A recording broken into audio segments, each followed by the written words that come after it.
नमो भगवते वासुदेवाय नमः। आप सभी को इंदिरा एकादशी की हार्दिक शुभकामनाएं। हिंदू धर्म में वैसे तो एकादशी बहुत ही महत्वपूर्ण मानी जाती है, लेकिन इंदिरा एकादशी को पितरों के उद्धार और मोक्ष के लिए बेहतर माना जाता है। मान्यता है कि इस दिन पूजा करने के साथ व्रत कथा पढ़ने और सुनने से पितरों का आशीर्वाद मिलता है। तो आप भी इस व्रत कथा को पूर्ण सुनिएगा, क्योंकि किसी भी व्रत कथा को बीच में आधा अधूरा नहीं छोड़ते हैं। एकादशी के दिन भगवान विष्णु की पूजा की जाती है। वैसे तो एकादशी महीने में 2 बार आती है, जिसमें एक कृष्ण पक्ष और दूसरे शुक्ल पक्ष में आती है। मान्यता है कि इस दिन भगवान विष्णु का व्रत और पूजन करने से घर में सुख शांति बनी रहती है। इस दिन पूजा के साथ साथ व्रत कथा का पाठ करना भी बेहद ही जरूरी माना जाता है। कहते हैं कि व्रत कथा का पाठ किए बिना व्रत पूरा नहीं माना जाता, व्रत अधूरा होता है। इंदिरा एकादशी की व्रत कथा शुरू करने से पहले एक बार इसका शुभ मुहूर्त हम जान लेते हैं कि इसके पूजा का शुभ मुहूर्त क्या रहने वाला है। तो ये तो हम सब जानते हैं कि इंदिरा एकादशी का आरंभ जो है 27 सितंबर को हो चुका है। शुक्रवार के दिन दोपहर 1:19 पर इसका आरंभ हो चुका है और इसका समापन जो है आज यानी कि 28 सितंबर दोपहर 2:50 पर होगा। तो उदय तिथि के अनुसार इंदिरा एकादशी का व्रत 28 सितंबर यानी आज के दिन मनाई जा रही है। इसका व्रत आज के दिन रखा जा रहा है।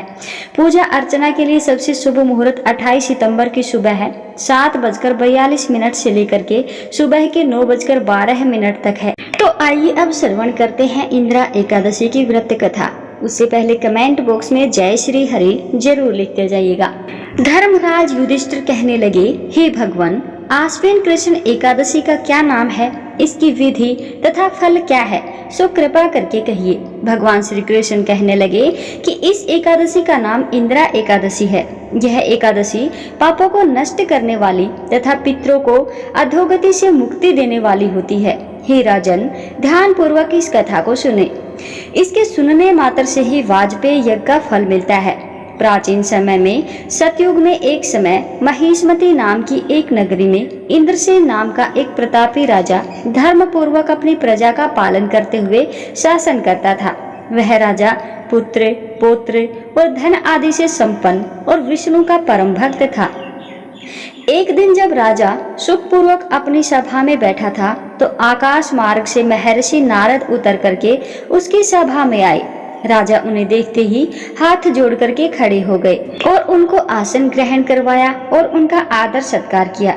सुख से बैठकर मुनि ने राजा से पूछा कि हे राजन, आपके 7 अंग कुशल पूर्वक तो हैं, तुम्हारी बुद्धि धर्म में और तुम्हारा मन विष्णु भक्ति में तो रहता है। देवर्षि नारद की ऐसी बातें सुन करके राजा ने कहा, हे महर्षि, आपकी कृपा से मेरे राज्य में सब कुछ कुशल से है तथा मेरे यहाँ यज्ञ कर्मादि सुकृत हो रहे हैं। आप कृपा करके अपने आगमन का कारण कहिए। तब ऋषि कहने लगे कि हे राजन, आप आश्चर्य देने वाले मेरे वचनों को सुनिए। मैं एक समय ब्रह्मलोक से यमलोक को गया। वहाँ श्रद्धा पूर्वक यमराज से पूजित होकर के मैंने धर्मशील और सत्यवान धर्मराज की प्रशंसा की।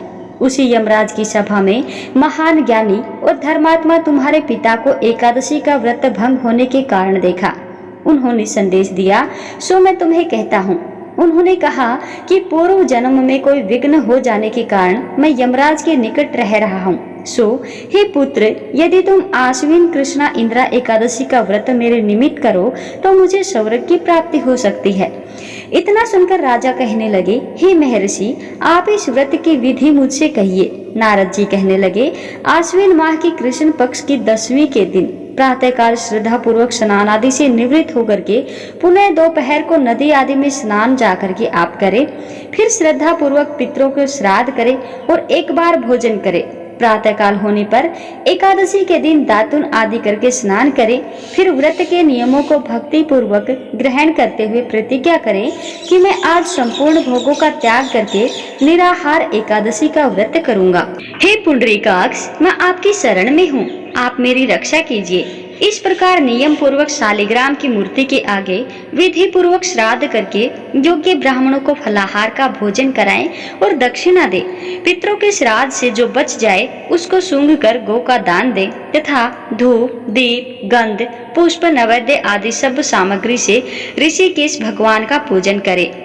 रात में भगवान के निकट जागरण करें। इसके पश्चात द्वादशी के दिन प्रातः काल होने पर भगवान का पूजन करके ब्राह्मणों को भोजन कराएं।